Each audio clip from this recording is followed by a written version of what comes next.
मैं डॉक्टर आनंद प्रदीक्षित हूँ और आनंद डिवाइन चैनल पर आप लोगों के समक्ष मुखातिब हूँ। तीर्थ स्थान की यात्रा जो हम लोग करते हैं, आप लोग करते हैं, क्यों करते हैं? ईश्वर के निकट महसूस करने के लिए, ईश्वर का नैकट्य, निकटता अनुभव करने के लिए ही तो तीर्थ स्थान की यात्रा की जाती है। यानी हम आध्यात्मिक स्तर पर उन्नति करें, आध्यात्मिक स्तर पर अपने को ऊंचा उठाएं, अपनी आत्मा का प्रक्षालन करें, धोएं। कहा गया था ना, मन मैला और तन को धोए। तो जो मैला मन है उसको धोएं, इसके लिए ही तो हम तीर्थ यात्रा करते हैं। लेकिन जब हम तीर्थ यात्रा करके लौटते हैं तो अगर गर्व से भरकर लौटते हैं तो सारा तीर्थ यात्रा का उद्देश्य व्यर्थ हो गया। मैं कानपुर में रेलवे स्टेशंस का इंचार्ज था, सेल्स टैक्स डिपार्टमेंट में असिस्टेंट कमिश्नर था। तो जो माल निकलता था उस माल को चेक करना कि टैक्स दिया गया है कि नहीं, कानपुर के सारे स्टेशंस पर ये मेरी टीम देखा करती थी, मैं उसका इंचार्ज था। तो एक बार मैंने कुछ माल पकड़ा, हाइड्स थी, कुछ खालें। कानपुर में चर्म उद्योग है, चमड़े का उद्योग है, तो तांगे में भर भर के खालें जो हैं, स्किन्स एंड हाइड्स जाती थी। तो मैंने कई तांगे पकड़ लिए थे।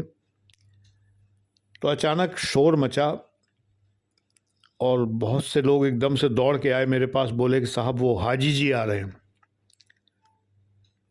तो मैंने कहा हाजी जी कौन है? हाजी तो वो होता है जो हज करके आता है। अरे साहब वो बहुत बड़े आदमी हैं और बहुत प्रभावशाली पॉलिटिकल आदमी हैं, और ये जो आपने पकड़ा है वो छोड़ना पड़ेगा क्योंकि हाजी जी की पहुंच बहुत ऊंची है।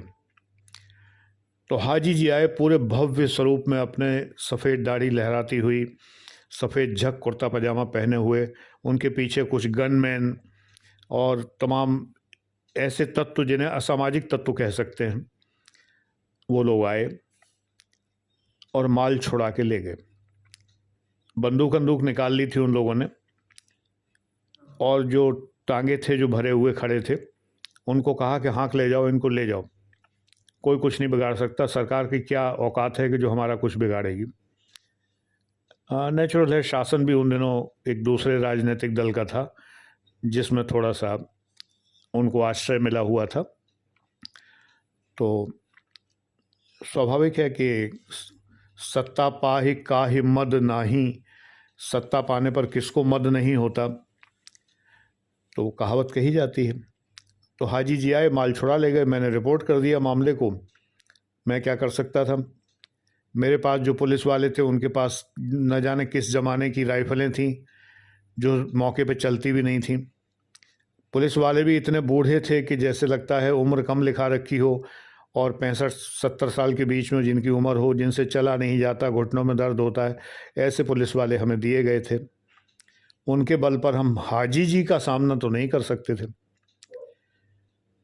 और हाजी जी अपना पूरा परचम लहराते हुए आए और परचम लहराते हुए चले गए। मैं सोचता ही रह गया कि ये किस बात के हाजी जी हैं, इन्होंने हज किस लिए किया? अगर इनका परिचय हाजी जी करके न दिया जाता, माफिया डॉन करके दिया जाता, तब तो बात समझ में आती है। लेकिन हाजी तो विनम्र होना चाहिए, जो हज करके आया है, जो पैगंबर की ज़मीन से लौट के आया है, तो उसमें कम से कम कुछ वो बातें तो आनी चाहिए जो पैगंबर ने सिखाई हैं। सल्लल्लाहु अलैहि वसल्लम, हज़रत मोहम्मद साहब ने जो सिखाया वो इन्होंने कहाँ सीखा? तो हाजी जी को देखकर मैं तब से यही सोच रहा हूँ, 1997 में पोस्टेड था वहाँ, तब से लेके आज तक मैं यही सोचता हूँ कि ये शब्द थोड़ा गलत लगता है। हिंदू धर्म में भी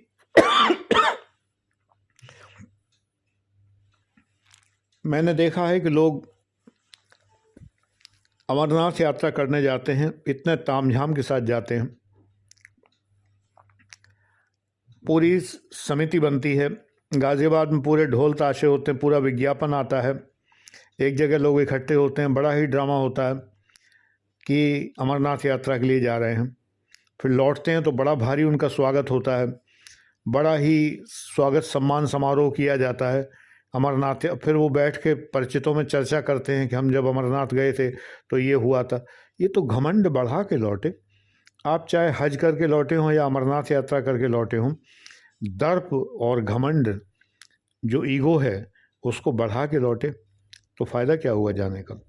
एक बार सोचिए, तीर्थ यात्रा इसलिए नहीं होती है कि आप आकर उसका इतना बखान करें कि घमंड से आप चूर हो जाएं, या आप अपने को तीर्थयात्री कहकर दूसरों पर धौंस जमाएं, रुआब जमाएं, दूसरों को जो है कुछ ना समझें, तुच्छ समझें और माफियागिरी करें।